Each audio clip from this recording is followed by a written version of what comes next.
Good morning. Welcome to Plugged In, a final story about Moses right after this.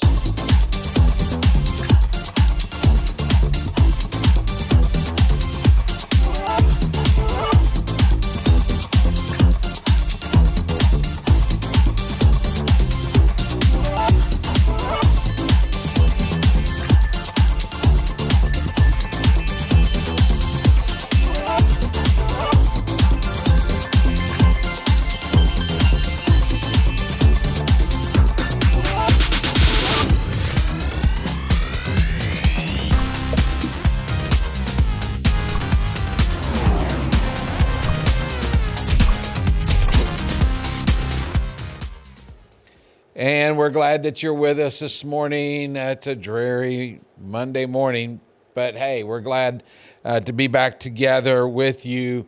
I have a final story for you on the life of Moses before we transition. In fact, today's story is part of the transition to some new leadership. So if you want to follow along, I'm going to read this morning from Deuteronomy. We've been looking at the life of Moses and some different things that he experienced as far as putting his faith in God.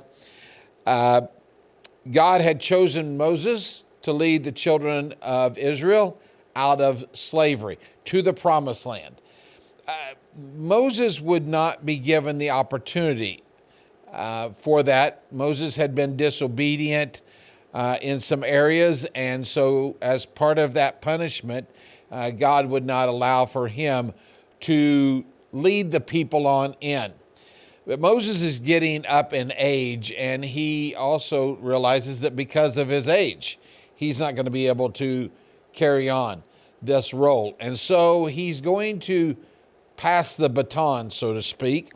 And so we find this actually recorded in Deuteronomy 31.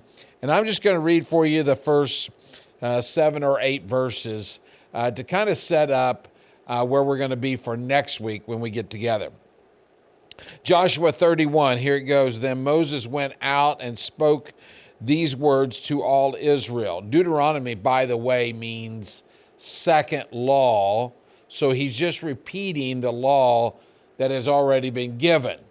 Okay, but this is not so much law as the coronation, you might say, of a new leader. Here we go.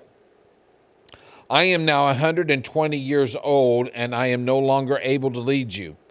The Lord has said to me, you shall not cross the Jordan.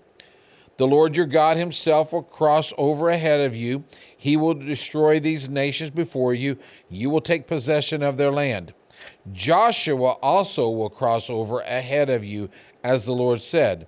And the Lord will do to them what he did to Sihon and Og, the kings of the Amorites, whom he destroyed along with their land. The Lord will deliver them to you, and you must do to them all that I have commanded you. Be strong and courageous. Do not be afraid or terrified because of them. For the Lord your God goes with you. He will never leave you nor forsake you. Now we're going to continue, but just for a second here, Moses is telling this to the people. So now Moses has already revealed he's not going to get to go. The Lord has chosen Joshua, so he has now let the people know who God has chosen to lead him. He's also told the people, do not be afraid. Be strong and courageous.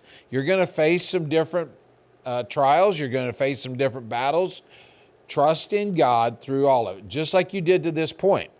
So here we go, verse 7.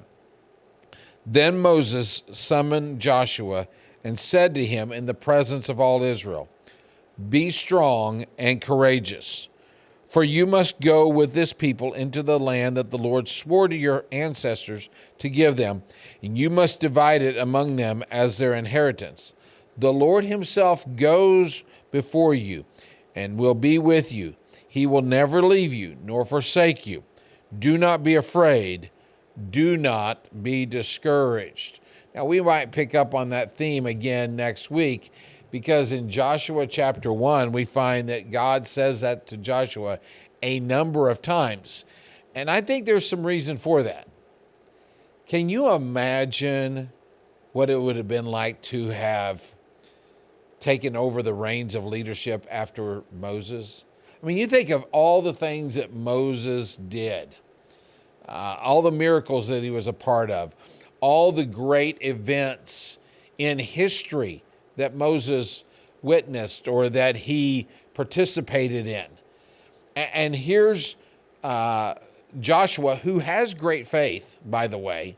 That's exemplified in Numbers chapter 13 when he and a friend of his named Caleb say, hey, we can defeat these people of Canaan.